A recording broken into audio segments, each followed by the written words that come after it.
క్షమించాలి. రాధయ్య గారిని గురువుగారికి పుష్పగుచ్చాన్ని ఇవ్వాల్సిందిగా కోరుతున్నాం. మరి వారు నిజంగా ఎన్నో సేవా కార్యక్రమాలు చేస్తున్నారు. రాధయ్య గారు మన సంపత్ వినాయకుడి గుడికి మరి వారు చక్కటి ఫౌండర్గా ఉంటూ మరి ఈ కార్యక్రమం చేస్తున్న వారికి హృదయపూర్వకమైన స్వాగతం తెలియజేస్తున్నాం.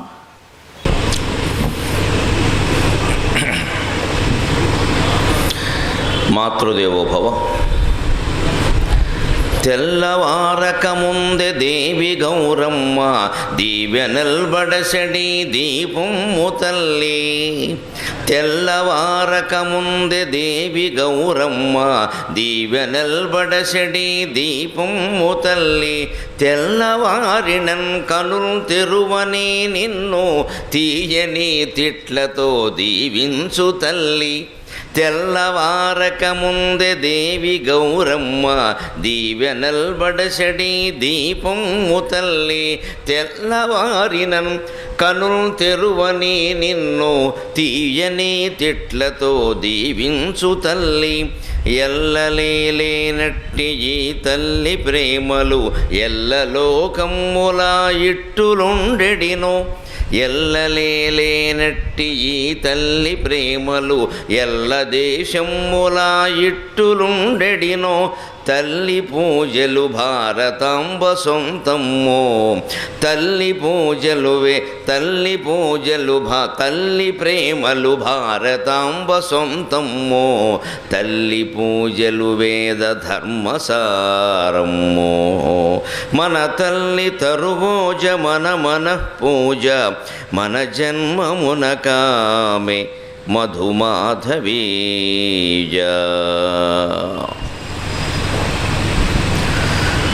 తణుకు పైడిపర్రు గ్రామంలో సంపత్ వినాయక నవరాత్రుల సందర్భంగా మనం 3 రోజుల ఆధ్యాత్మిక ప్రవచనంలో భాగంగా విష్ణు సహస్రం సృష్టి రహస్యం అనే అంశం మీద మాట్లాడుకుంటున్నాం. ఇది 2వ రోజు. నిన్నటి భాగంలో మనం విష్ణు సహస్రం ఆవిర్భావం, దానికి కారణమైనటువంటి వాతావరణం, పరిస్థితుల గురించి చెప్పుకున్నాం. ముఖ్యంగా మొదటి శ్లోకంలో ఉండే మొదటి 2 నామాలకు ఉండే విస్తృతమైన అర్థం చెప్పుకున్నాం. విశ్వం విష్ణుకు. అది ఒక్కటి అర్థమైతే మిగిలిన 998 అర్థమైనట్టే లెక్క. విశ్వమంతా విష్ణువు అంటే విశ్వమంతా ఒక్కటే అని అర్థం, విష్ణువు అని కాదు. ఎందుకని ఇంకో చోట శివుడు అంటారు. విశ్వమంతా శివుడే, శివమయం. మనకి ప్రసిద్ధమైనది త్యాగరాజు కీర్తన, రామదాసు కీర్తన ఉండనే ఉంది, అంతా రామమయం. అది కాదని ఎలా అంటాం? అంచేది విశ్వం విష్ణువు అంటే విశ్వం రామః కాదు, విశ్వం శివః కాదు, విశ్వంలో జగజ్జనని కాదు అని అర్థం కాదు. విశ్వమంతా ఒక్కటే అని అర్థం. దేవుడు అంటే ఒక్కటే. ఆ ఒక్కటే అన్నమాట గుర్తుపెట్టుకుంటే దేవుడు అర్థమవుతుంది. అంతా ఒక్కటే అని భావించడం వల్ల మనం నిశ్చింతగా ఉండగలుగుతాం జీవితంలో. ఆ భావన లేకపోవడం వల్లే హిరణ్యకశ్యపుడు దెబ్బతిన్నాడు. ఆ భావన ఉన్న ప్రహ్లాదుడు ఎలా ఉన్నాడో ఇవాళ చెప్పుకుంటాం. ప్రహ్లాద చరిత్ర మొత్తం ఈ 2 నామాలకి వ్యాఖ్యానం. వ్యాసమహర్షి రచించినటువంటి భారత భాగవత గ్రంథాలు 2 ఎలాంటివి అంటే, భగవద్గీతకి 6 వ్యాఖ్యానాలు, విష్ణు సహస్రానికి 6 వ్యాఖ్యానాలు, సనత్సుజాతీయానికి 6 వ్యాఖ్యానాలు. ఆయన వ్యాఖ్యాన సహితమైన గ్రంథం రాశాడు. అందుకే 1700 శ్లోకాలు పట్టింది. వినాయకుడికో దశలో వేగంగా రాస్తూ కూడా కాస్త ఏమిటిది ఈ భారతం అంతా, ఈ అన్నదమ్ముల గొడవ, ఈ కక్ష, అందులో మధ్యలోనేమో ఆడవాళ్ళని సభల్లోకి లాక్కు రావడం, నానా గొడవ పెట్టడం, వస్త్రాపహరణం, ఈ కక్ష కార్పణ్యాలకి ఇంత గ్రంథం అవసరమా అని ఆయనకు అనిపించి, ఏమిటి స్వామి ఇన్ని శ్లోకాలు చెబుతున్నారు, ఇంత అవసరమా అంటే, లేదయ్యా బాబు, నీకైతే అవసరం లేదు, కృతయుగంలో మానవులకు అవసరం లేదు, త్రేతాయుగంలోనూ ద్వాపరయుగంలోనూ కూడా అవసరం లేదు, కలియుగంలో అవసరమయ్యా. ఆ కలియుగంలో మానవుల మనస్తత్వాలు వేరు, మనకే తెలుసు, చూస్తూనే ఉన్నాం. అందుకే దాన ధర్మాలు చేసినా కూడా కలియుగంలో విభిన్నంగా చేయాలట, మామూలుగా చేయకూడదు. అభ్యాగమ్య కృతే దానం త్రేతాస్వాహూయదీయతే. అభిగమ్య కృతే దానం త్రేతాస్వాహూయదీయతే. కృతయుగంలో దానం చేస్తే ఎవరికి మనం ఇవ్వాలనుకుంటున్నామో వాళ్ళ ఇంటికి ఖర్చులు పెట్టుకుని వెళ్ళి వాళ్ళని బతిమాల ఇవ్వమన్నారు. ఎందుకంటే అక్కడ దానం ఎవరు పుచ్చుకునేవారు కదా. ఆ కాలంలో పుచ్చుకోవడాన్ని అవమానంగా భావించేవారు, రుణంగా భావించేవారు. మళ్ళీ మీకు మేము రుణపడి ఉండాలంటే మాకు వద్దండి అనేవి ఎవరు పుచ్చుకునేవారు కాదు. అందుకని కృతయుగంలో ఎలా ఉంటుంది అంటే అడిగి వెళ్ళి అభిగమ్య కృతే దానం త్రేతా స్వాహూయ దీయతే ద్వాపరే యాచమానాయ సేవయా దీయతే కలౌ అన్నారు. మనుషుల స్వభావాలను బట్టే చెప్పారు. కృతయుగంలో ఎవరికైనా దానం చేయాలంటే వాళ్ళే ఖర్చులు పెట్టుకుని వెళ్ళి దానం చేసేవారు. వాళ్ళు పుచ్చుకోరు. ఎవరు రమ్మన్నా రారసు. ఎవరు పుచ్చుకుంటారు ఆయన దగ్గర మాకేం లోట అంట. అసలు ఉన్నదాంతోనే సంతృప్తిగా ఉంటారు. అందుకని బాబు పుచ్చుకోండి, మేము పుణ్యాత్ములం కావాలి కదా, మాకేదో పుణ్యం మిగలాలి కదా అని వెళ్ళి ఇచ్చి ఇంటికి వెళ్ళి బతిమాలు దానం చేసేవారు. త్రేతా స్వాహూయ దీయతే. త్రేతాయుగం వచ్చేసరికి ఆ పరిస్థితి ఎలా మారింది అంటే అంత ఇంటికి వెళ్ళి ఇవ్వక్కర్లేదు, పిలిస్తే వస్తారు కానీ పిలిచి ఇవ్వమన్నారు. పిలిస్తే వస్తారంటే కొంచెం తగ్గింది పరిస్థితి. పిలిస్తే వచ్చే స్థితిలోకి వచ్చారు. అందుకని త్రేతాయుగంలో ఇంటికి పిలిచి దానం చేయండి, మీరు వెళ్ళక్కర్లేదు కానీ మీరు రమ్మంటే వాళ్ళు వస్తారు. ఇక ద్వాపర యుగంకి వచ్చేసరికి రాను రాజు గుర్రం గాడిదైంది. ఇంకొంచెం తగ్గి ఏం చెప్పాడు అంటే ద్వాపరే యాచమానాయ, నీ ఇంటికి వచ్చినంత మాత్రాన కూడా ఇవ్వద్దు, నువ్వు ఆహ్వానించి కూడా ఇవ్వద్దు, వాడు నీ ఇంటికి వచ్చి చెయ్యి చాపితేనే ఇమ్మన్నాడు. లేకపోతే దుర్వినియోగం అయిపోతుంది ఖచ్చితంగా. ఇంకా కలియుగంలో మనం అంతా ఉన్నాం కదండి మహానుభావులం. అందుకని ఎలా చెప్పారు అంటే సేవయా దీయతే కలవు, ఉట్టినే ఎవరికి ఏది ఇవ్వద్దు, ఏదో పని చేయించుకుని ఇమ్మని చెప్పారు. మనుషుల స్వభావాల గురించి ఇంత చక్కని వ్యాఖ్యానాన్ని ఇంకెవరూ చేయలేరు, వ్యాస మహర్షి తప్ప. ఆయన చెప్పాడంటారు ఈ మాట. నిజంగా మనం చూస్తున్నాం. ఈవేళ ఎవరికైనా అన్నదానం చేసామనుకోండి, స్వీట్ లేదా, పులిహోర లేదా, ఎవడొస్తాడు? అన్నదానమా ఇంకేమన్నానా? ప్రభుత్వం వారు అన్న క్యాంటీన్ పెట్టి 5 రూపాయలకు అమ్ముతున్నారు, చూశాను నేను అక్కడ. అసలు ఆ లైన్లో నిలబడే వాళ్ళని చూస్తే వీళ్ళు అన్నదానం వాళ్ళేనా అనిపించింది నాకు. తెలిసిపోతుంది చూడగానే. ఇంట్లో పని పాట లేని వాళ్ళు, కోడళ్ళు మావగారికి తిండి పెట్టకపోతే మిగిలిపోయిన మావగారులు, ఇంకా రకరకాలుగా. ఎందుకులే 15 రూపాయలకు రోజు ఎడిపోతుంది. పొద్దున్న టిఫిను, మధ్యాహ్నం భోజనం, రాత్రి భోజనం కలిపి 15 రూపాయలు. సుఖంగా ఉంది. ఎన్టీ రామారావు పేరు మీద. ఆయనకు కూడా రాలేదు ఈ ఆలోచన. అందుకని హాయిగా ఉందండి. కానీ దీనివల్ల జరుగుతున్నది ఏమిటి అక్కడ నేను విన్నాను వ్యాఖ్యానాలు. మనకు అటువంటి సూక్ష్మం కదా. ఇవాళ నిన్న పప్పు బాగలేదండి, ఏంటి భోజనాలు ఇటు 5 రూపాయలకి. అర్థమైంది కదా వ్యాస మహర్షి ఎందుకు చెప్పాడు. సేవయా దీయతే కలవు, ఏదో పని చేయించుకుని పని అయిపోయాక 100 రూపాయలు ఇచ్చేవాడికి 120 పర్వాలేదు. అది కూడా 120 అమ్మడి 200 ఇస్తే కుదరదు. రేపటి నుంచి 200 పెంచేస్తాడు వాడు రేటు. ఒక యజమాని కనుక వాడిని పిలిచి 100 ఇచ్చేవాడికి 200 ఇస్తే రేపటి నుంచి నా ధర 200 అంటాడు వాడు. అలా వచ్చేస్తుంది. ఆయన ఇచ్చారు కదండి మీరు ఇవ్వడానికే అంటాడు. మనం అన్నదానం చేసినా ఏ దానం చేసినా వ్యాఖ్యానం ఎలా ఉంటుందంటే వాళ్ళకి బోల్డ్ ఉందండి, అందులో ఇది ఎంత అంతే, వాళ్ళకు ఉంటే నీకు ఇవ్వాలని ఉందా. అందుకే ఒట్టిన ఏది ఇవ్వద్దు, పిలిపించుకుని ఏదో పని చేయించు, చిన్నో పెద్దో, చిన్నదే అనుకో చేయించు. మొత్తం మీద చేసిస్తే నేను చేసిన దానికి ఇచ్చారు అనే భావం వల్ల ఏమవుతుందంటే చేయకపోతే ఇవ్వరు కదా, కష్టపడాలి కదా. రాజకీయమైన పథకాలన్నీ ఎక్కడ దెబ్బతింటున్నాయో గమనించండి. ప్రజలు చైతన్యవంతులైతేనే ప్రభుత్వాలు బాగా పరిపాలిస్తాయి. లేదా మంచి ఆలోచన కలిగినటువంటి ముఖ్యమంత్రులు కూడా దెబ్బతింటున్నారు. నా బాధ అది. ఇదివరకు చక్కగా మంచిగా నాకు ప్రజాక్షేమమే ముఖ్యం, నేను ఎవరేమనుకున్నా మంచిదనే ఖచ్చితంగా ఉంటా అన్న స్వభావాలు కూడా మారిపోతున్నాయి. ఎందుకు మారిపోతున్నాయంటే ఇలా అయితే తప్ప ఓట్లు వేరు, ఇలా అయితే తప్ప అధికారంలో మళ్ళీ కొనసాగలం, ఎందుకు వచ్చిన గోల అనే స్థితికి వచ్చేస్తున్నారంటే చెడ్డవాడిని మంచివాడిని చేయకపోగా మంచివాడిని చెడ్డవాడిని చేస్తున్నాం మనం. అంచేది ప్రజల్లో సరైన ఆలోచన విధానం లేకపోతే, ప్రజలు చైతన్యవంతులు కాకపోతే ప్రభుత్వాలు కూడా బాగుండవండి. ఊరికే ఈ పార్టీ తీసి ఆ పార్టీ అంటే లెఫ్ట్ హ్యాండ్ తీసి పొరచెయ్యి తీసి ఎడం చెయ్యి, 3 ఒకటే, ఉపయోగమేం లేదు. ఆ స్వభావాలు తెలుసును కాబట్టి వ్యాస మహర్షి ఇంత భారతం రచించాడు. అందుకే దానికి సమాధానంగా వినాయకుడికి చెప్పాడు ఆయన. మామూలు వాళ్ళకి సరిపోతుందయ్యా, కలియుగంలో వాళ్ళకి సరిపోతున్నాయన. అందుకని వాళ్ళకి చెప్పాల్సిందే, 10 సార్లు చెప్పాల్సిందే, 10 మంది చెప్పాల్సిందే. అలా కూడా ఎంతమంది మారతారో చెప్పలేము మనం. అయినా సరే మన ప్రయత్నం మనం చెయ్యాలి. అంటే విశ్వం విష్ణు అనే భావన ద్వారా వినాయకుడికి మనకి అందరికీ కూడా విశ్వమంతా ఒక్కటే అనే భావన ఉంటే మనం సుఖంగా ఉండగలుగుతాం. హిరణ్యకశ్యపుడికి ఆ భావన లేకపోవడం వల్లే అద్వైత జ్ఞానం ఉన్నప్పటికీ, బ్రహ్మజ్ఞాని అయినప్పటికీ హిరణ్యాక్షుడు పోయినప్పుడు అతని భార్యకి, అతని పిల్లలకి, అతని తల్లికి, అంటే హిరణ్యకశ్యపుడు తల్లికి కూడా వేదాంత బోధ బ్రహ్మాండంగా శంకరాచార్యుల కంటే ఎక్కువగా చేసినప్పటికీ మళ్ళీ గోతులో పడ్డాడు. ఎలా పడ్డాడో నిన్న మనం వైకుంఠపాళి ఆట ద్వారా వివరంగా చెప్పుకున్నాం. ఇక అంతటి వాడు పడినప్పుడు మనం పడమా?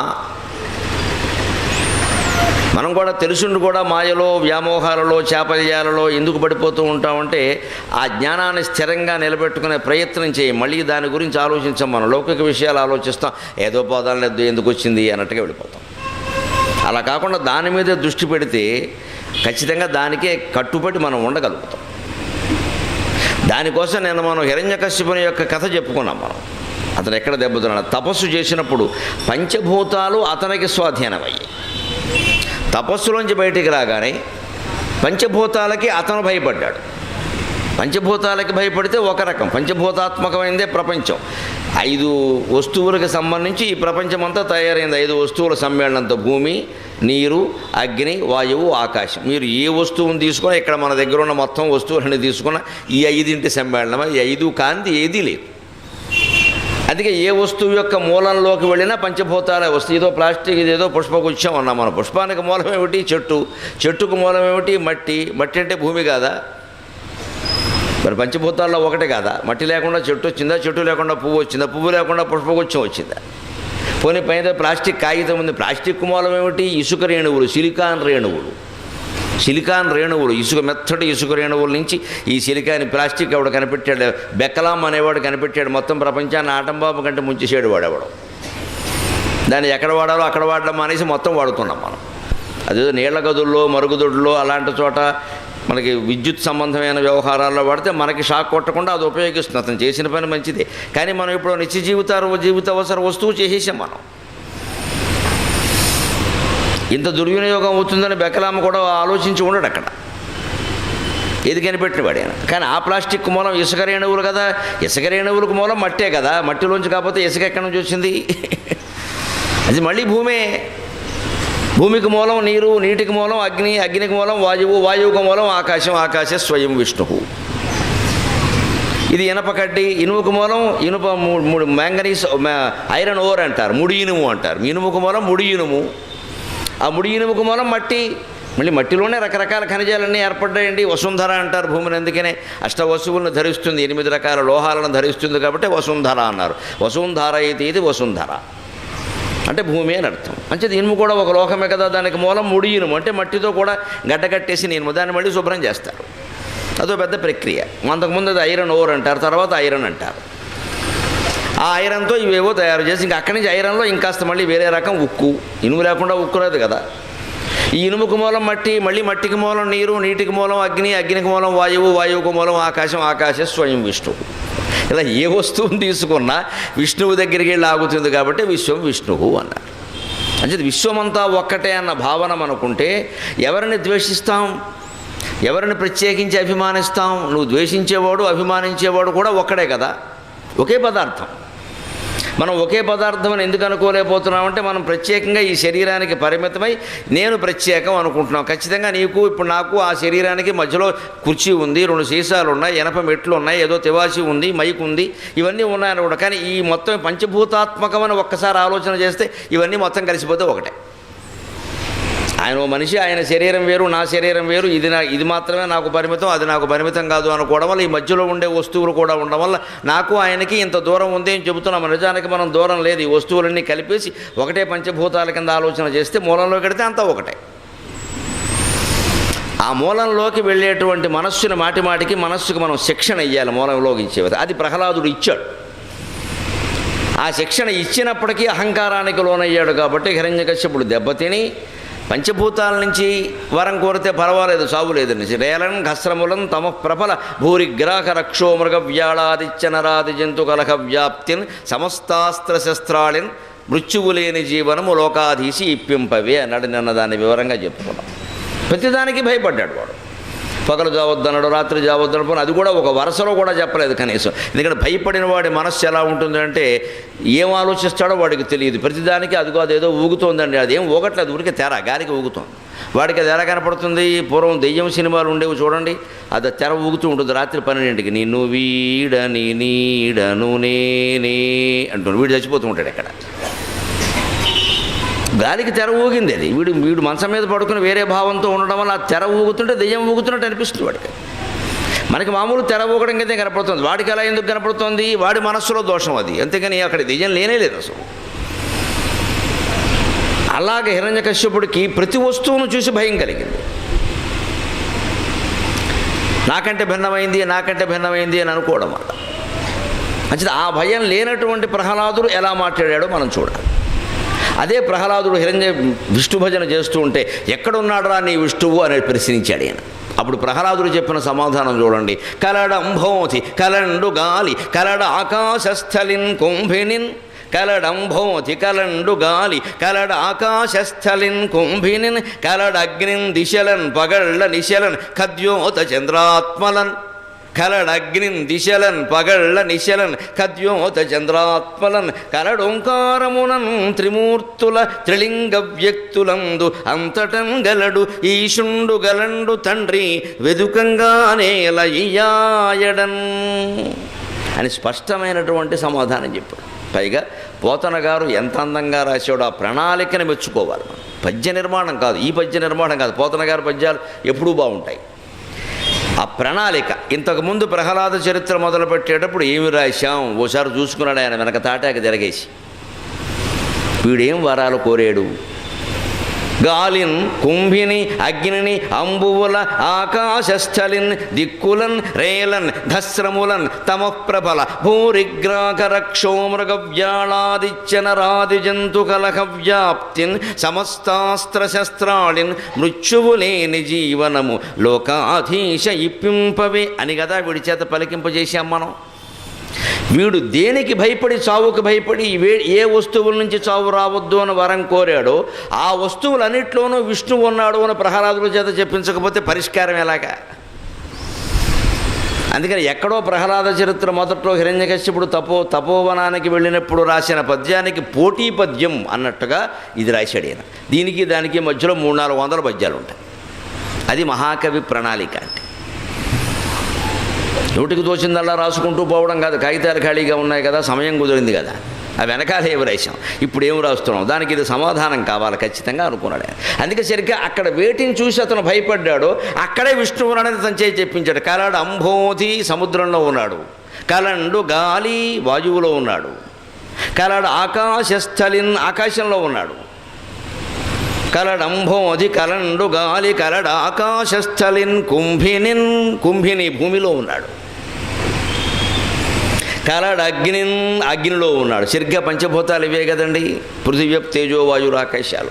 అక్కడ కూడా గాలిన్ కుంభిని అగ్నిని అంబువుల ఆకాశస్థలిన్ సరిగ్గా ఆ మాటలో కొంచెం అటు ఇటుగా వాడాడు. అది శార్దూల పద్యం, ఇది మత్తేఫ పద్యం. శార్దూల పద్యంలో మొదటి గురువుని 2 లఘువులు చేస్తే మత్తేఫం అవుతుంది.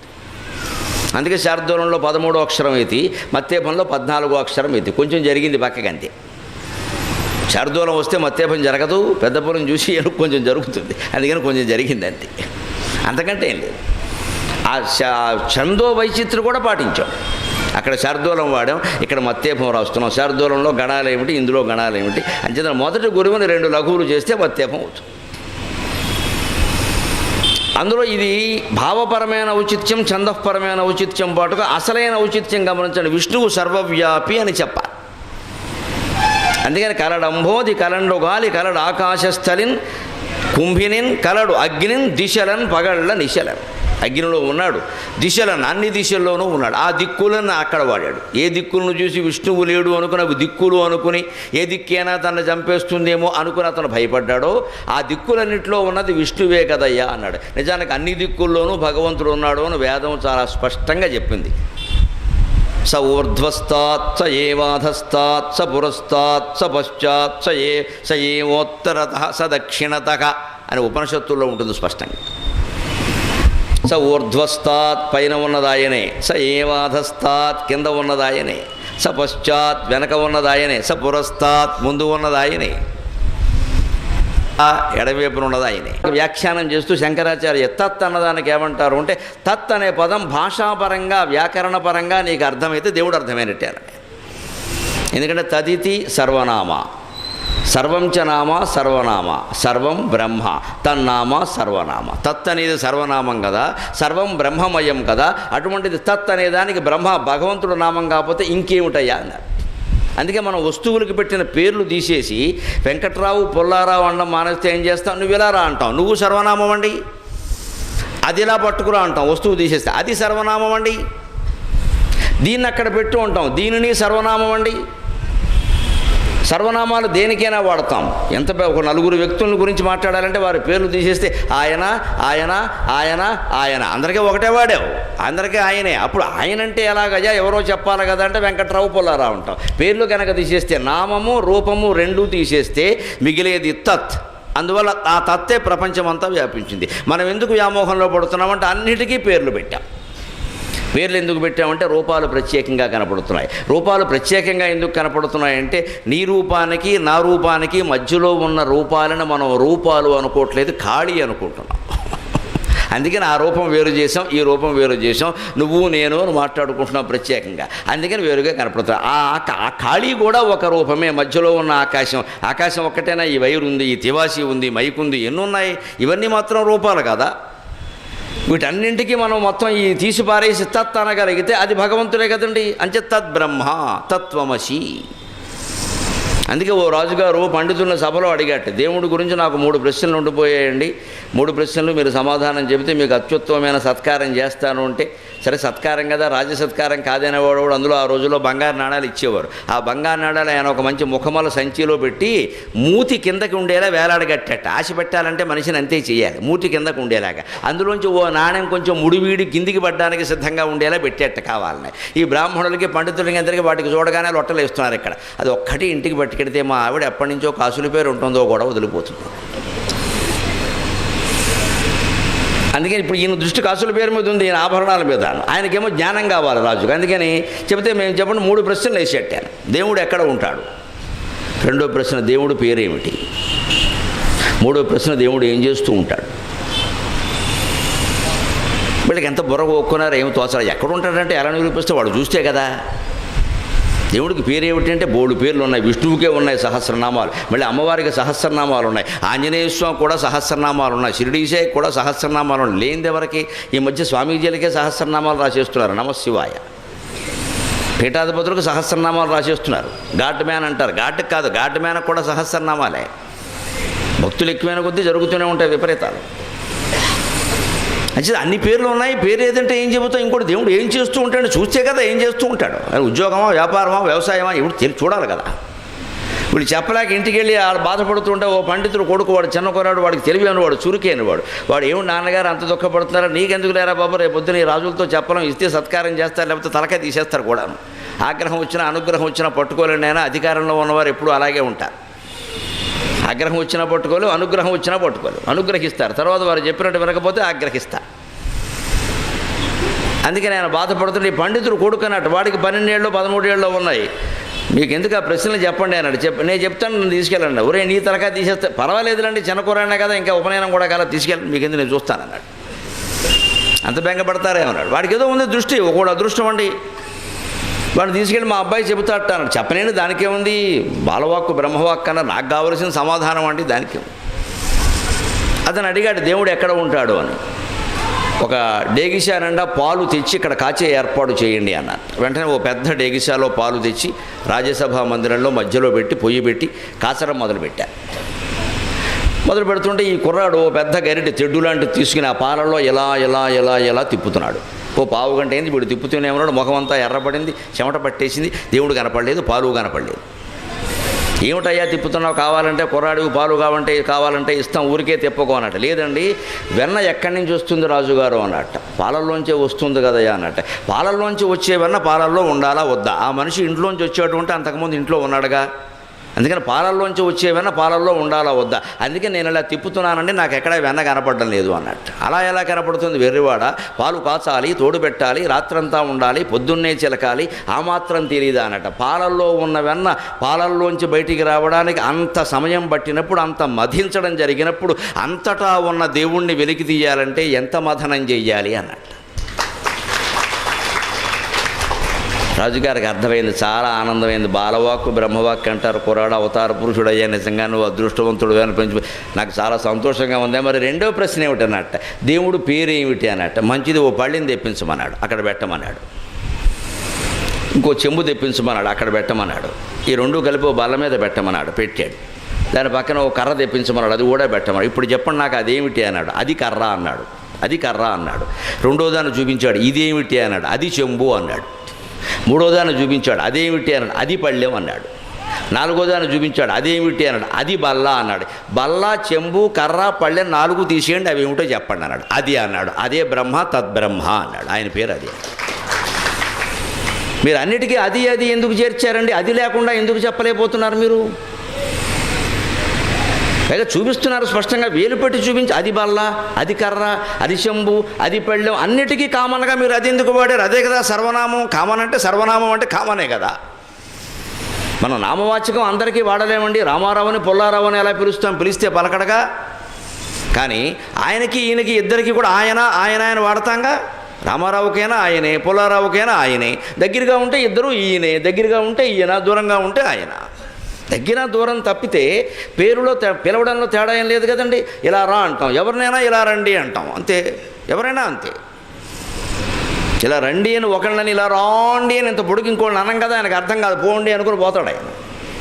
ఇలా రండి అని అంటాం ఎవరు. ఆ వ్యక్తి రూపాన్ని, ఆ పేరుని గనక మర్చిపోగలిగితేనే భగవంతుడు అర్థమవుతాడు. నామరూపాల కారణంగానే మనం లోకాన్ని గుర్తుపట్టలేకపోతున్నాం. అదే సరిగ్గా ఉపనిషత్తుల్లో చెబుతారు. భగవంతుడి లక్షణాలు, సృష్టిని భగవంతుడిని కలిపి 5 లక్షణాలు చెబుతారు. అస్థి, భాతి, ప్రియం, రూపం, నామచేత్యంశ పంచకం, ఆద్యత్రయం బ్రహ్మభావం, నామరూపాత్మకం జగతు. 5 లక్షణాలు ఉన్నాయి భగవంతుడికి, సృష్టికి కలిపి. అవేమిటంటే, 1 అస్థి, అది ఉంది. భాతి, అది ప్రకాశిస్తోంది. 3 ప్రియం, అది సంతోషంగా, సుఖంగా, ఆనందంగా ఉంది. 4 రూపం, దానికో రూపం ఉంది. నామ, ఓ పేరుంది. ఇవన్నీ కలిపి ఇందులో ఆద్యత్రయం బ్రహ్మభావం. మొదటి 3 పరమాత్మ లక్షణాలు, అస్థి, భాతి, ప్రియం. నామరూపాత్మకం జగత్తు. జగత్తుకుండేవి 2 లక్షణాలు, 1 రూపం, 2 పేరు. రూపము పేరు లేకపోతే జగత్తు లేదు. అందుకే ఈ మొదటి 3 ఏమిటి సరిగ్గా మనకు చూడండి. అస్థి అంటే ఉన్నది, సత్. భాతి, ప్రకాశిస్తోంది, చిత్. ప్రియం, అదే ఆనందం, సచ్చిదానందం. భగవంతుడి లక్షణాలంటే సచ్చిదానందం. జగత్తు లక్షణం ఏమిటంటే, అది సత్తు కాదు, చిత్తు కాదు, ఆనందము కాదు. జగత్తు ఖచ్చితంగా ఎప్పుడూ ఒకేలా ఉందని చెప్పలేము, నిత్యం మారిపోతుంది. కాబట్టి సత్ అనడానికి లేదు. మనం పడుకున్నప్పుడు మనకి ఈ జగత్తు లేనట్టే లెక్క. ఇంకొడుకుంటే మనకున్నట్టు కాదు, మన వరకు లేనట్టే లెక్క. జగత్తు లేకుండా ఎలా బతుకుతున్నాం? ఇంత ప్రేమిస్తున్నామే ఈ ప్రపంచాన్ని, ఈ బంధాలని, ఈ భార్యని, ఈ భర్తని, ఈ పిల్లల్ని ఇంత ప్రేమిస్తున్నామే, వీళ్ళని మర్చిపోయి మనం ఎలా పడుకోగలుగుతున్నామండి? అసలు ఆ పడక, ఆ నిద్ర, ఆ ఆనందం ఈ మొత్తం జీవితం కంటే గొప్పదా కాదా? ఒక క్షణంలో తేలిపోయింది అది గొప్పదని. లేకపోతే నిద్ర మానేసి కూర్చో. చివరికి నేను అంటున్నాను మరోలో అనుకోవద్దు. ఆ ఉదాహరణ అయితే బాగా అర్థమవుతుంది. కొడుకుని కోల్పోయి విపరీతంగా దుఃఖిస్తున్న తల్లి కూడా ప్రాణం విసిగి నీరసం వచ్చి పడుకుంటే ఆ నిద్రలో ఆవిడకి ఏమైనా కొడుకు గుర్తున్నాడా? ఆనందం పొందిందా లేదా? నిద్ర ఆనందం. ఆవిడ మళ్ళీ బయటికి రాగానే ఏమిటో ఇంత కొడుకుని కోల్పోయి దిక్కుమాలిన నిద్రమ్మ అని మళ్ళీ ఏడుపుమాలెట్టి. నువ్వు నిద్రలో ఉన్నప్పుడు కొడుకు విషయం గుర్తులేదే, వాడు ప్రమాదంలో చనిపోయాడు. అక్కడ మెలకు రాగానే ఏడుస్తున్నావు. అంచేత ఆ నిద్ర ఈ దుఃఖాలకి సుఖాలకి అతీతమైంది అని అర్థం కావట్లేదా? అందుకని అస్థి, భాతి, ప్రియం స్థితిలో ఎప్పుడూ బ్రహ్మ భగవద్భావన, అది అలా ఉంటాడు మనిషి. నామరూపాత్మక రూపం పెట్టుకోవడం వల్ల, ఒక పేరు పెట్టడం వల్లే మనకు అర్థం కావట్లేదు విషయం. అందుకని ఉన్న పేర్లన్నీ ఆయనవేనండి. అది అనేది ఆయన పేరండి, తత్. అందుకే సంస్కృతంలో వ్యాకరణం అర్థమైతే వేదాంతం అర్థం అవుతుంది. సంస్కృతంలో తత్ అనే శబ్దాన్ని 3 లింగాల్లో చెబుతారు. ఏ శబ్దాన్ని ఒక లింగంలో చెప్పిందని ఇంకో లింగంలో చెప్పరు. రామశబ్దం అంటే రామహ రామో రామాహ రామం రామో రామాన్ రామేణ రామాభ్యాం రామై పుల్లింగం. సీతాశబ్దం ఉంది, ఆకారాంత స్త్రీలింగ సీతాశబ్ద సీతాదేవి సీతాసి దే సీతా హే సీతే హే సీతే హే సీతాక సీతాంసి దే సీతాక అని ఆకారాంతంగా చెబుతారు. స్త్రీలింగమే చెబుతారు. సీతాదేవి పుల్లింగం ఎలా అవుతుందండి? పుస్తకం అనే శబ్దం ఉంది సంస్కృతంలో. పుస్తకం ఆకారాంత నపుంసకలింగ పుస్తకం శబ్ద పుస్తక శబ్ద పుస్తకం పుస్తకే పుస్తకాన్ని హే పుస్తకే హే పుస్తకే హే పుస్తకాన్ని పుస్తకం పుస్తకే పుస్తకాన్ని అని నపుంసకలింగంలో చెబుతారు. పుస్తకాన్ని పుల్లింగంలో చెప్పరు, రాముడిని స్త్రీలింగంలో చెప్పరు, సీతని పుల్లింగంలో కానీ నపుంసకలింగంలో కానీ చెప్పరు. కానీ అందరికీ వర్తించేటువంటి తద్ అనేటువంటి శబ్దాన్ని 3 లింగాల్లో చెబుతారు. దకారాంత పుల్లింగ తబ్జద్ద సహ తౌతేతం తౌతాంతేన తాభ్యాం తై తస్మై తాభ్యాం తేభ్యక తస్మాత్ తాభ్యాం తేభ్యక తస్య తయోస్తేషాం తస్మిన్ తయోస్తేషు అని పుల్లింగంలో చెబుతారు 7 విభక్తులు పెట్టి. అదే తచ్చబ్దాన్ని స్త్రీలింగంలో చెబుతారు. దకారాంత స్త్రీలింగ తచ్చబ్ద ఆమె, ఇందాక అతడు, ఇప్పుడు ఆమె. సా తేతాహ తాం తేతాహ తయా తాభ్యాం తాభ్య తస్యై తాభ్యాం తాభ్య తస్యాహ తాభ్యాం తాభ్య తస్యాస్తయోస్తాసాం తస్యాం తయోస్తాసు అని స్త్రీలింగంలో చెబుతారు. మళ్ళీ పుస్తకం దాని బదులు తత్ దకారాంతక నపుంసకలింగ తచ్చబ్ద, అతడు కాదు ఆమె కాదు, అది పుస్తకం కదా, మరి నపుంసకలింగం కదా. తత్తేతాని తేన తాభ్యాం తై తస్మై తాభ్యాం తేభ్య తస్మాత్ తాభ్యాం తేభ్య తస్య తయోస్తేషాం తస్మిన్ తయోస్తేషు అని నపుంసకలింగంలో చెబుతారు. ఒక్క తచ్చబ్దానికి 3 లింగాలు ఎందుకు ఉన్నాయండి? తచ్చబ్ద స్వరూపుడైన భగవంతుడే పురుషులుగాను స్త్రీలుగాను నపుంసకులుగాను కూడా ఉన్నాడు, అందుకే ఉన్నాయి. అనగానే ఇచ్చేవాడు కాదు, పూర్వం ఉద్యోగాలు కాదు కదా, ఆస్తులే కదా. పొలం సర్లే 50 సర్లే, మట్టి ఎంత అనేవారు. మెట్ట 10 అండి, పల్లం 40 అంటే పిల్లనిచ్చేవారు. మెట్ట 40 అండి, పల్లం 10 అంటే లాభం లేదు అనేవారు. ఎందుకంటే మెట్టలో పండదు, మరి వర్షాధారం భూమి, వర్షం కురవాలి పండాలి, మెట్టకి నీళ్ళు ఎక్కవు. అందుకని ఈ మెట్ట వాళ్ళు ఏం చెప్పేవారు? మెట్ట వేదాంతం ఏంటి? మాకు ఉందగానండి, అసలు అది మేము పట్టించుకోపోవడం లేదు, పండదు కాబట్టి. ఇది మెట్ట వేదాంతం అంటే అర్థం. పట్టించుకోపోవడం ఏంటి? పండదు కాబట్టి. పండితే పట్టించుకోవా? ఇది మెట్ట వేదాంతం అన్నమాట. అందుకు వచ్చింది. జాతీయాల వెనక్కి వెడితేనంటే జాతి చరిత్ర మొత్తం వస్తుంది, అద్భుతంగా ఉంటుంది. అసలు మెట్ట వేదాంతం అంటే ఏమిటంటే ఇది. మెట్ట భూమి ఉన్నవాడు ఆ అవసరం లేని వేదాంతం మాట్లాడతాడు. ఎలాగూ పండదు కాబట్టి అది మాకు పెద్ద లెక్కలో లేదని మేము దాన్ని పట్టించుకో ఉందని కదా చెప్తున్నావు కదా. నీకు ఎంత ఉందంటే దాన్ని కలుపుతున్నావా? మళ్ళీ తర్వాత పండుతుందా పండదా అంటే పట్టించుకోమంటావు. మరి కలిపేదంటే కూడా తీసేయచ్చు కదా, దస్తావేజులో తీయడు, అది ఉంచుతాడు. నేను గొప్ప చెప్పుకోవాలి కదా. మరి వెనకడికి ఒకటికి నీకు ఎంత పొలం ఉందని అంటే 101 అన్నట్టు. ఎక్కడ ఉందంటే మా మేనమావది ఉందని అది 1 అన్నట్టు. అదే మేనమావది ఇందులో కలిపేస్తావా? పోనీ పెంచండ్రైనా కాదు, వాడు పోతే ఏమైనా వస్తుందేమో, వాడికి పిల్లలు లేకపోతే మేనమావదట. మా మేనమావది ఉందని అది ఒకటి మొత్తం నేడు. ఇంకేం మరి మొత్తం గవర్నమెంట్ పొలాలు కూడా కలిపి. ఈ మెట్ట వేదాంతం రాకుండా, ఆ స్థితి రాకుండా ఏం చెప్పేవారు అంటే తర్కం నేర్పేవారు, వ్యాకరణం నేర్పేవారు. అంచేతన ఈ కుర్రాడు తండ్రి ద్వారా అవి నేర్చుకున్నాడు కాబట్టి అంతే సూక్ష్మ దృష్టి ఒక్కోసారి తండ్రికి లేనిది కొడుకుంటుందండి. అందుకని దేవుడు ఎక్కడున్నాడు అంటే పాలల్లో వెన్న ఎలా ఉంటుందో దేవుడు అలాగే ఉన్నాడండి. చిలికితే కానీ రాదు కదా, దేవుడైనా అంతే కదా, మధించాలి కదా అన్నాడు. రాజుగారికి చాలా ఆనందమైంది. దేవుడు పేరేమిటి అంటే, మీరు ఇది పళ్ళెం, ఇది గ్లాసు, ఇది చెంబు, ఇది బల్ల అన్నారు. ఇది తీసేయండి, ఇదే ఆ పళ్ళెం పేరు చెంబు తీసేయండి, మిగిలింది ఇది కదా, అదే బ్రహ్మండి. తద్బ్రహ్మ తత్వమసి అహం బ్రహ్మాస్మి అంటే రాజుగారికి పరమానందం అయిపోయింది. ఆ కుర్రాన్ని తీసుకెళ్ళి ఎత్తుకుని ముద్దెట్టేసుకుని ఎదురుగా నుంచి సింహాసనం దగ్గరికి పిలిపించి నుంచోబెట్టి నువ్వే నా గురువురా అన్నారు. ఇప్పుడు చెప్పాడే. 3వ ప్రశ్న ఏంటండి అన్నాడు. దేవుడు ఏం చేస్తూ ఉంటాడన్నాడు. మీరు ఇప్పుడు నన్ను గురువు అన్నారు కదండి, గురువు నిలబడి ఉండగా శిష్యుడు కూర్చోవడం ధర్మమేనా అన్నాడు. తెలివంటే వాడిది. దెబ్బకి రాజుగారికి ఇంకా ముద్దైపోయిన బంగారు కొండ అన్న రాజ్యం నీకు ఇచ్చేసిన తప్పు లేదురా, బ్రహ్మాండంగా మాట్లాడు అని వాడిని సింహాసనం మీద కూర్చోబెట్టి ఈయన కింద కూర్చున్నాడు. ఇప్పుడు అడగండి మీ ప్రశ్న అన్నాడు. దేవుడు ఏం చేస్తూ ఉంటాడన్నాడు. ఇదే చేస్తూ ఉంటాడన్నాడు. పైవాడికి తెలిసిందంటే మనం ఆశ్చర్యపోకల. ప్రహ్లాదుడికి తెలియలేదా? ప్రహ్లాదుడి వయసు 8 ఏళ్ళు, హిరణ్యకశ్యపుడు వయసు పోయిన మన లెక్కల్లో చూసుకుని 60 ఏళ్ళు ఉన్నాయి. ఆ కృతయుగాలు వయస్సులో వదిన పోయిన మన లెక్కల్లో చూసుకుని రాష్ట్ర ప్రభుత్వోద్యోగం, కేంద్ర ప్రభుత్వోద్యోగం 2 రిటైర్ అయిపోయాడు వాడు. ఇది 60 అయినా అది 62 అయినా మొత్తం అయిపోయినట్టే. అటువంటి వాడికి తెలియలేదని అనడానికి లేదు, వాడికి జ్ఞానం ఉంది, పక్కకి వెళ్ళిపోయాడు. అందుకని ప్రహ్లాదుడు చెబుతున్నాడు, కలడంభోధి కలండు గాలి కలడ ఆకాశస్థలిన్ కుంభినిన్ కలడగ్నిన్ దిశలన్ పగళ్ళ నిశలన్ ఖద్యోత చంద్ర ఆత్మలన్ సమాసాలు చూడండి, ఇదివరకు సమాసాలు ఎలా ఉన్నాయో నన్ను చెప్పుకున్నాం మనం, అయోమయంగా ఉన్నాయి. ఇటువంటి చిత్రమైన సమాసాలు ఎవరు వాడలేదు, పోతన గారు తప్ప. అది కూడా హిరణ్యకశ్యపుడు కోసం వాడాడు. అయోమయంలో భయంలో ఉన్నవాడు అలాగే మాట్లాడతాడు, వాడు ఏం మాట్లాడుతున్నాడో వాడికి తెలియదు, అందుకే మాట్లాడాడు. కానీ ప్రహ్లాదుని సమాసాలు చాలా స్పష్టంగా తెలుగు మాస్టర్కి పిల్లలకి చెప్పడానికి సుఖంగా ఉన్నాయి. అగ్నిం దిశలన్ పగళ్ళ నిశలన్ శబ్దప్రయోగం, ఇది సమాసం కాదు. అగ్నిం దిశలన్ పగళ్ళ నిశలన్, దిశలన్ నిశలన్ శబ్దాలంకారం, శబ్దాలంకారం వాడాడు అక్కడ. వృత్యనుప్రాస అలంకారం అంటారు దీన్ని. రెండు వర్ణాలు మళ్ళీ సమానమైన గ్యాప్, సమానమైన విరామంతో ఒకే వర్ణం మళ్ళీ వస్తే దాన్ని వృత్యనుప్రాస అంటారు. అదే సమానమైన ఖాళీతో రెండు అక్షరాలు వస్తే దాన్ని శాఖానుప్రాస అంటారు. మూడు కానీ అంతకంటే ఎక్కువగాను వస్తే యమకానుప్రాస అంటారు. అవి వాడిన కొద్దీ ఆ కవిత్వానికి అందం పెరుగుతుంది, చదవాలనిపిస్తుంది బాగా. అవి పోతన గారు వాడతాడు. కమలాక్షు నర్చించు కరములు కరములు శ్రీనాథు వర్ణించు జిహ్వ జిహ్వ, కరములు కరములు జిహ్వ జిహ్వ అని వెంటనే వస్తుంటే మనకు ఆనందంగా ఉంటుంది. చిన్నపిల్లాడు కూడా నేర్చుకుంటాడు. అందుకని కరములే చేతులు, జిహ్వ ఏ నాలుక అంటే కుదరదు అక్కడ, జిహ్వకి జిహ్వే ఉండాలి మళ్ళీ. అటు ఆ చేతులే నిజమైన చేతులు, ఆ నాలుకే నిజమైన నాలుక, ఆ శరమే నిజమైన శరం. ఆ నిజమైన అనేది అక్కర్లేదు అక్కడ, శరము శరము, జిహ్వ జిహ్వ, కరములు కరములు అంటే చాలు. అందుకని కలడోంకారమున కలడగ్నిం దిశలన్ పగళ్ళ రిశలన్. ఇంకో మాట ఖద్యోత చంద్రాత్మలన్, ఇది సమాసం. ఖద్యోత అంటే సూర్యుడు, చంద్ర అంటే చంద్రుడు. సూర్యుడి వెంటనే ఎవరిని చెప్పాడు? చంద్రుడిని చెప్పాడు. హిరణ్యకశ్యపుడు ఎవరిని చెప్పాడు? భూరి గ్రాహ రక్షోమృగ వ్యాళ ఆదిత్య నరాది. ఆదిత్యుని తర్వాత మానవుడిని చెప్పాడు. ఆదిత్యునికి మానవుడికి సంబంధం ఏమిటండి? ఆదిత్యుల తర్వాత చంద్రుడిని చెప్పాలి కానీ సూర్యచంద్రుడు అనాలి మనం ఎవరన్నా అంటాం. పున్నమంటే వెంటనే అమావాస్య అంటాం. తెలుగులో సామెతలు పడతాయి. చెప్పేవులే కబుర్లు, పెద్ద ఆదరించాం. పున్నమనాడు బూరెట్టావా, అమావాస్య నాడు అట్టెట్టావా అంటారు.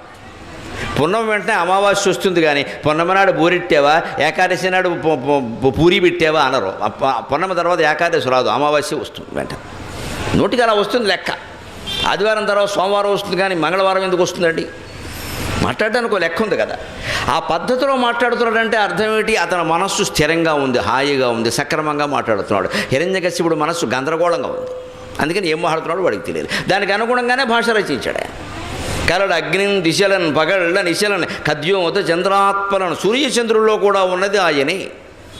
ఉపనిషత్తుల్లో చెప్పినటువంటి విషయాన్ని పోతన గారు పద్యంలో అందించాడు. మనకి నతత్ర సూర్యోభాతి నచంద్రతారకా నేమా విద్యుతో భాంతి కుతో యమగ్ని తస్య భాష సర్వమిదం విభాతి అని వేదంలో ఏ మాట ఉందో దాన్ని తెలుగు పద్యంలో చెప్పాడు. అందుకే భాగవత పద్యాలు అంటే ఒక్కొక్కటి ఒక్కొక్క వేదంతో సమానం. అందుకే భాగవత పారాయణకి సైతం అంత ప్రాధాన్యం వచ్చింది మిగిలిన వాటికంటే. ఊరికి అది చదివితే విన్నా మంచిది అని ఎందుకంటారు అంటే వినగా వీడికి ఎప్పుడో వీడు కూడా చదువుతాడు, అర్థం తెలుసుకుంటాడు అని. అంతేగాని వినడమే మంచిది అని భాగవత సప్తాహం మీద సప్తాహం మీద సప్తాహం, ఇక సప్తాహాలు చేయించుకుంటూ పోవడం కాదు. ఎన్ని సప్తాహాలు చేసినా నీకేమీ ఎక్కలేదు ఇక్కడ. పైగా ఈ సప్తాహం ఎక్కడ చేయడు, నైమిషారణ్యంలో చేస్తాడు మళ్ళీ పెట్టుకెళ్ళి. నీకు అర్థం కానప్పుడు నైమిషారణ్యమైనా ఒకటే, నిడదవోలు స్టేషన్ అయినా ఒకటే.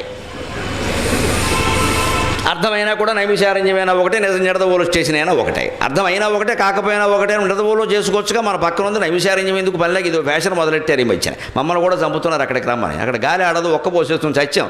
ఓసారి వెళ్ళి నేను 10 రోజులు ఉంటాను, 3 రోజులు వచ్చాను, నాకు అక్కర్లేదని. పైగా చమత్కారంగా చెప్పి కూడా వచ్చాను. ఇక్కడ నిజంగా గాలి ఆడట్లేదు, ఎందుకంటే ఇక్కడ ప్రతి చెట్టు ఒక మహర్షి అన్నారు. నిజమేనండి, వాళ్ళంతా తపస్సులో ఉన్నారు, అందుకే గాలి ఆడట్లేదని చెప్పాను. మహర్షులు అంటే తపస్సు కదా, తపస్సు చేస్తుంటే మరి కదలడం, మరి అందుకని చెట్లు కూడా కదలడం లేదు. ఊరికి గొప్పలు చెప్పుకోవడం కాదమ్మా. ప్రదేశం పవిత్రం అంటారు. నాకు ఎంతకే అర్థం కాదు. అన్ని ప్రదేశాలు పవిత్రం, మనిషి మనస్సే అపవిత్రం అండి. మన మనస్సు పవిత్రం కాదా? మన శరీరం పవిత్రం కాదా? మన ఇల్లు పవిత్రం కాదా? మనం అంతా దుర్మార్గులమా? మన మీద మనకి ఆత్మవిశ్వాసం లేక మాట్లాడే మాటలు. ఏ ప్రదేశం వల్ల నువ్వు పవిత్రుడు కావు. నీ మనస్సు అనే ప్రదేశంలో విష్ణుస్మరణ చేస్తేనే నువ్వు పవిత్రుడు అవుతావు. అదే పవిత్రం లెక్క. భూతాత్మా పరమాత్మా చ ముక్తానాం పరమాగతి అవ్యయ పురుష సాక్షి క్షేత్రజ్ఞో అక్షరయేవచ. ఇందులోనే చెప్పిన మాట విష్ణు సహస్రంలో. భూతాత్మా పరమాత్మా చ ముక్తానాం పరమాగతి. భూత ఆత్మ అంటే పవిత్రమైన మనస్సు కలిగిన వాడు. మన మనస్సును ఎందుకు మంచి ఆలోచనతో ఉంచుకోలేకపోతున్నాం మనం? కాశీ గడితే పవిత్రం, శ్రీశైలం పెడితే పవిత్రం, నైమిషారణ్యం పెడితే పవిత్రం. నీ ఇంట్లో కూర్చున్నా పవిత్రమేనమ్మా, నీ మనస్సును పవిత్రం చేసుకో. అంటే మనకి కుళ్ళు బుద్ధిని మానుకోవడం ఇష్టం లేదు, ఈ రాగద్వేషాలు మానుకోవడం ఇష్టం లేదు, ఈ గొడవలు మానుకోవడం ఇష్టం లేదు. ఇవన్నీ ఇలా ఉండగానే మన ఎవడైనా అమాంతంగా తీసుకెళ్ళి వీల్ చైర్లో అక్కడ బారేసి పవిత్రం చేసేయాలి. అజ్ఞానం, ఇది జరిగే పని కాదు, ఇది జరిగే పని కాదు. అందుకే మనం ఎన్ని మహిమలు ప్రకటించుకున్నా ఇవన్నీ నీరు గారిపోతున్నాయి. మీరు గమనించుకోండి. కాశీ వెళ్ళిన వాళ్ళ బుద్ధులు మారలేదు, నైమిషారణ్యం బుద్ధులు మారలేదు. బుద్ధి ఎలా ఉంది, ఇదివరకు ఎలా ఉందో అలాగే ఉంది. ఇప్పుడు ఇంకాస్త గొప్పలు చెబుతున్నాడు అంతే. ఎందుకంటే అక్కడికి తిరుపతి వెళ్ళి కూడా వీడు లడ్డూలు బ్లాక్లో కొంటాడు. బుద్ధి మారలేదంటే అర్థం అది. కొంటాడు, నాకు కావాల్సిన లడ్డూలు నాకు రావాల్సిందే. ఇక అంత పట్టుబట్టి దేవుని ప్రసాదాన్ని బ్లాక్లో కొన్నాక నువ్వు తిరుపతి ఎందుకయ్యా, తిమ్మపురం వెళ్ళి కూర్చోరాదా అంతలో ఖర్జూరం కొనుక్కుని.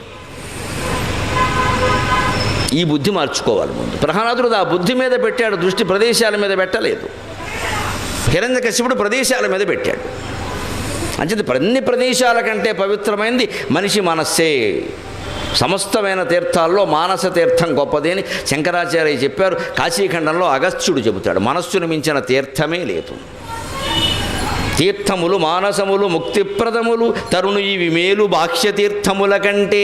తీర్థములు మానసములు ముక్తిప్రదములు తరుణు ఇవి మేలు బాహ్య తీర్థముల కంటే. మనుజుడిది ఎరింగియుతాను మధురవాణి బాహ్య తీర్థం ముగల్వ నిష్ఫలముగాదే అని కాశీఖండంలో చెబుతాడు, అగస్త్యుడు చెబుతాడు. మనిషికి మనస్సును మించి ముక్తినిచ్చేది లేదు. ఎందుకంటే మనస్సే బంధానికి కారణం. మనస్సే బంధానికి కారణం కాబట్టి మనస్సే ముక్తినిస్తుంది. కారణం ఒకటైతే కార్యం వేరే ఎలా ఉంటుందండి? మనస్సు వల్లనే మనకి బంధం వచ్చింది కాబట్టి మనస్సు వల్లనే ముక్తి వస్తుంది. అందుకని లోపాముద్రాదేవితో అగస్త్యుడు అంటాడు స్పష్టంగా, తీర్థములు మానసములు ముక్తిప్రదములు. మనస్సును మించిన ముక్తి తీర్థం వేరే లేదు లోపాముద్ర. తరుణి ఇవి మేలు బాహ్య తీర్థముల కంటే. గంగలో మునిగాం, కావేరిలో మునిగాం, గోదావరిలో మునిగాం, కృష్ణాలో మునిగాం, ఎందులో మునిగినా నీ మనసులో నువ్వు మునిగే వరకు విషయం నీకు అర్థం కాదు. మనుజుడిది ఎరింగియు తాను మధురవాణి బాక్ష్యతీర్థము గొల్వ నిష్ఫలముగాదే. తెలిసి కూడా ఊరికే మునుగుతారు పోయి, అజ్ఞానం కాకపోతే ఏమిటని కాశీఖండంలోనే చెప్పాడు. మనం వెళ్ళి కాశీని పెంచేస్తాం, గంగాని పెంచేస్తాం, స్నానాన్ని పెంచేస్తాం. నేను పొద్దున్న మధ్యాహ్నం స్నానం 3 పూట్ల మునిగేసా. ఎంతమందిని ముంచావో చెప్పు. నువ్వు మునగడం కాదు ఇక్కడ. మళ్ళీ తణుకొచ్చాక ఎంతమందిని ముంచావు, ఎన్ని కంపెనీలు పెట్టావు, ఎంతమందిని ముంచావు. ఆ ముంచిన విషయం చెప్పడు, మునిగిన విషయమే చెబుతాడు ఇక్కడ. ఆ ముంచడం మానే వరకు ఈ మునగడం కుదరదు ఇక్కడ. పైగా ఆ మునగడం వల్ల ఈ ముంచిన పాపం పోయిందంటాడు. ఇది మరీ అజ్ఞానం. అలా పోదెక్కడ. ఎందుకంటే మనకు అది ఇష్టం, అలా ఉండాలి. మనం ఏం చేసినా కూడా కాపాడేవాడు ఉండాలి. కానీ ఇలా చెయ్యి అలా చెయ్యి అంటే అలాగే మేము చెయ్యం. మేము ఇలాగే ఉంటాం, మీరు మమ్మల్ని కాపాడండి, కాపాడే ఉపాయం చెప్పండి. అది సాధ్యం కాదండి ఎవరికి. కలడంబోధి కలండు గాలి కలడు అగ్నిన్ దిశలన్ పగళ్ళ రిశలన్ ఖద్యోత చంద్రాత్మల కలడు ఓంకారమును. ఒక్క ఓంకారంలోనే భగవత్ సృష్టి మొత్తం ఉందండి. ఓంకారం ఎలా ఏర్పడింది? అకారం, ఉకారం, మకారం. అకారం సృష్టి ప్రారంభం అంటారు, ఉకారం సృష్టి కొనసాగించడం అంటారు, మకారం సృష్టి మూసేయడం అంటారు, సంహారం అంటారు. ఎలాగ అకారం అజుడు బ్రహ్మ అన్నారు, ఉకారం ఉపేంద్రుడు విష్ణువు అన్నారు, మకారం మహేశ్వరుడు అన్నారు. అంతవరకు వెళ్ళక్కల. ఆ ఊ మా అనే 3 అక్షరాలు మీ నోటితో మీరు ఉచ్చరించండి. సృష్టి ప్రారంభమైంది, కొనసాగుతోంది, ముగిసిందని తెలిసిపోతుంది. ఎందుకంటే ఆ నోరు తెరిచాం, అదే సృష్టి ప్రారంభం. ఆ అనడానికి ఏమీ శ్రమ పడక్కల్లా, నాలిక కదపక్కల్లా, పళ్ళు కదపక్కల్లా, ఏ నోట్లో ముఖంలో ఏ భాగాలు కదపట్ల. ఊరికే నోరు తెరిచి ఆ అండమే. చిన్నపిల్లాడు మొద్ద కోసం నోరు తెరిచినట్టే ఆ, అదే సృష్టి మొదలైంది. ఊ అనాలంటే ఏం చేయాలండి? ఊ కొంచెం మూతి ముందుకు సాగాలమ్మ, అదే ఉపేంద్రుడు, అది కొనసాగాలి, కంటిన్యూయింగ్. అకారంతో అలాగే ఉండే ఊ పలకలేవు. ఆ అలా పలకచ్చు, కానీ ఊ అనాలంటే మొదలు ఊ అనాలి, కొంచెం ముందుకు సాగింది, అదే కంటిన్యూషన్. మూసేసావు, అయిపోయింది. ఇది ఓంకారం. ఆ ప్లస్ ఊ కలిపితే ఓ, ఓకి మకారం కలిపితే ఓం. ఒక్క ఓం అనే అక్షరంలో సృష్టి ప్రారంభం, సృష్టి కొనసాగడం, సృష్టి మూసేయడం మొత్తం చెప్పినటువంటి ఓంకారాన్ని కంటే భగవత్ స్వరూపమైన అక్షరం ఉంటుందా? అందుకే ఇంకేదో నమశివాయ, నమో నారాయణ నీ ఇష్టం చేసుకోలేదమ్మా అని ఒక్క ఓంకారం చాలు. అందుకని కలడు ఓంకారం. మనం త్రిమూర్తుల, నువ్వు ఎవరిని బ్రహ్మ విష్ణు మహేశ్వరుడు అనుకుంటున్నావో వారంతా ఒకటే స్వరూపం. ఊరికే 3 పనులు చేస్తున్నారు అంతే. త్రిలింగ వ్యక్తులందు మనం అందుకే నపుంసకుల గురించి అవమానకరంగా ఇప్పుడు మాట్లాడకూడదండి. వాళ్ళని గౌరవించవలసిందే. సమాజంలో వాళ్ళు సభ్యులే, వాళ్ళకి ఓటు హక్కు సహా సమస్త హక్కులు ఉన్నాయి. చేతకానివాడిని అవ్వండి, నపుంసకులతో పోల్చొద్దామా, చేతకానివాడు అని అంతే. మనకి బాగా సమాజంలో వ్యాపించింది ఏమిటంటే పూర్వకాలపు ఆచారాల ప్రకారం చేతకాని వాళ్ళకి ఈ మధ్య గాజులు పంపించడం. సరే, ఎంత అవమానం అండి. గాజులు పుణ్యస్త్రీ వేసుకునే చిహ్నాలు ఎలా పంపిస్తారండి రాజకీయాల్లో గాజులు? మహిళా సంఘాలు మొత్తం, మహిళలు మొత్తం వీధుల్లోకి వచ్చి దెబ్బలాడాలమ్మా. గాజులను కానీ, చీరను కానీ, పసుపు కుంకాన్ని కానీ అవమానిస్తే సౌభాగ్య చిహ్నాలని మనమే చెబుతున్నామా? చేతకాని నాయకుడికి గాజులు పంపిస్తామని మాట్లాడిన వాడిని మూతిమి కొట్టేయాలి పెట్టుకెళ్ళి. గాజులు చేతకానితనానికి ఎలా చిహ్నమయ్యి అంటే ఆడవాళ్ళని చేతకాని వాళ్ళ కింద భావిస్తున్నాం మనం. అందుకని వాళ్ళు ధరించే గాజుల్ని చేతకానివి చేశాం మనం. ఇక్కడ చీర కుంకం పంపించాం, గాజులు పంపించాం. చేతకాని వాడు మగ చేతనవడం అనేది మగతనం. ఆడు మగాడరా, అది ఆడదైతే చేతనైంది కదా. ఇది మన మనస్సులో పెట్టుకున్న కుళ్ళు ఇదంతా నిజం చెప్పాలంటే ఈ భేదాలన్నీ. ఆ భేదాలు భగవంతుడికి ఉండవు. అందుకని నపుంసక వ్యక్తుల్లో కూడా ఆయన ఎవరు ఇంత చేసి మీరు నపుంసకులకు చేత కాదనేది ఏమిటో చెప్పండి దయచేసి. ఏమిటండి చేతకాంది? పిల్లల కన్నా ఒకటే కదండి. వాళ్ళు కూలి పని చేయగలరు, వాళ్ళు భిక్షాటం చేయగలరు, వాళ్ళకి తెలియదు కానీ మోసం కూడా చేయగలరు బాగా. వాళ్ళకి ఎవడో నేర్పలేదు, మన మించి చేయగలరు. వాళ్ళకి చేతకాంది, వాళ్ళకి చేత కాదని మనం అంటున్నది మనకి చేతనైంది పిల్లల్ని కనడం ఒకటే కదా. అందువల్ల దేశ జనాభా 130 కోట్లతో ఆగింది. వాళ్ళకు కూడా చేతనై ఉంటే 160 కోట్లు అయ్యేది. అది ఆయన గొప్ప విషయమా? అంచేది మన దృష్టిలో శృంగారం, కామవాంఛ, తత్సంబంధమైన సామర్థ్యం ఇవే గొప్పవిగా మనం భావిస్తూ ఉంటాం. వీటినే మగతనం అని చెబుతూ ఉంటాం. ముందు ఆ మాటలు మానుకోవాలి. ఇవి పెద్ద విషయం కాదు, ఇవి జంతువులకు కూడా ఉంటాయి. ఒక గుర్రానికి ఉండేటువంటి కామ శక్తి మనుషులు 1000 మంది కలిసినా ఉండదండి. అందుకే శక్తిని హార్స్ పవర్ అంటారు. మ్యాన్ పవర్ అనలేదు అక్కడ. మ్యాన్కి పవర్ లేదని తెలుసు. మ్యాన్ పవర్ అంటే కూలి పని. గుర్రం పవర్ని ఏమన్నారు? విద్యుత్ శక్తిని, ఇతర శక్తిని దేంతో కొలుస్తాం? హార్స్ పవర్ అన్నారు. హెచ్పి. ఏటా హెచ్పి? అశ్వానికి ఎందుకు? అశ్వానికి అంత శక్తి ఉంది. చచ్చిపోతాడు మనిషి నిజంగా దాని దగ్గరికి వెళ్ళాడంటే.